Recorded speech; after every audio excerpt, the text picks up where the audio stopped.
Vapi સલવાવ હાઈવેનો service road બિસ્માર બનતા નોકરિયાતો વિદ્યાર્થીઓના માથે જોખમ। મામલતદારને લેખિત અરજી સાથે નાગરિકોએ વિદ્યાર્થીઓએ જિલ્લા કલેક્ટરને અરજી કરી તાત્કાલિક મરામતની માંગ કરી। સુરક્ષા સાથે કોઈ સમાધાન નહીં કરાય, તંત્ર પગલાં ન ભરે તો ઉગ્ર આંદોલનની ચેતવણી આપતા સ્થાનિકો। વાપી તાલુકાના નેશનલ હાઈવે નંબર 48 ઉપર આવેલ સલવાવ બ્રિજ નીચેના બંને બાજુના સર્વિસ રોડની હાલત અત્યંત ખરાબ બની ગઈ છે। રોડમાં ઊંડા ખાડા, વરસાદી પાણીનો ભરાવો અને વાહન ચાલકો માટે થયેલું જોખમ સ્થાનિક નાગરિકો તથા વિદ્યાર્થીઓ માટે જીવલેણ બની રહ્યું છે। સલવાવ સ્વામિનારાયણ ગુરુકુલ સામે આવેલા માર્ગ ઉપરથી રોજના 5000થી વધુ વિદ્યાર્થીઓ અવરજવર કરે છે। ઉપરાંત સલવાવ ગામના વેપારીઓ, બલીઠા મોરાઈ સહિતના ઉદ્યોગોમાં કામ કરતા હજારો નોકરિયાતો પણ આ રોડનો ઉપયોગ કરે છે।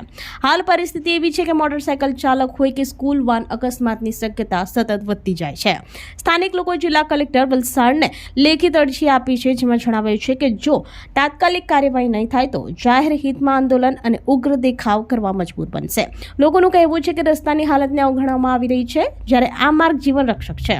આ રજૂઆતની નકલ કેન્દ્ર સરકારના માર્ગ અને પરિવહન મંત્રી નીતિન ગડકરી, રાજ્યના નાણાં અને ઉર્જા મંત્રી કનુભાઈ દેસાઈ, વલસાડના સાંસદ Dhaval Patel, national highway authority of India, Vapi મહાનગરપાલિકા કમિશનર અને જિલ્લા પોલીસ અધિક્ષક સુધી મોકલવામાં આવી છે।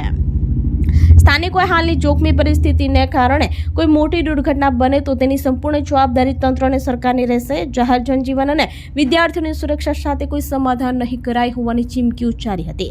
સલવાવ બ્રિજ નીચેનો સર્વિસ રોડ તાત્કાલિક મરામત કરવામાં આવે, જેથી હજારો લોકોના જીવન પર ઊભું થયેલું જોખમ દૂર થાય। ત્યારે હાઈવે ઓથોરિટીએ કમસે કમ સર્વિસ રોડ તો સારા રાખવા જોઈએ, જેથી ટ્રાફિકમાંથી મુક્તિ મળી શકે।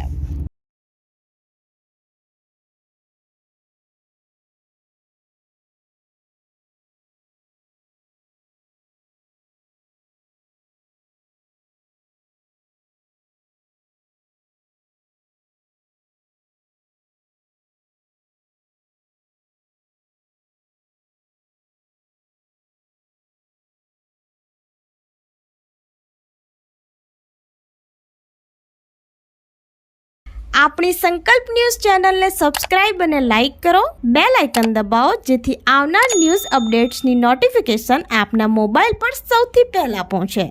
Like, subscribe and share the video.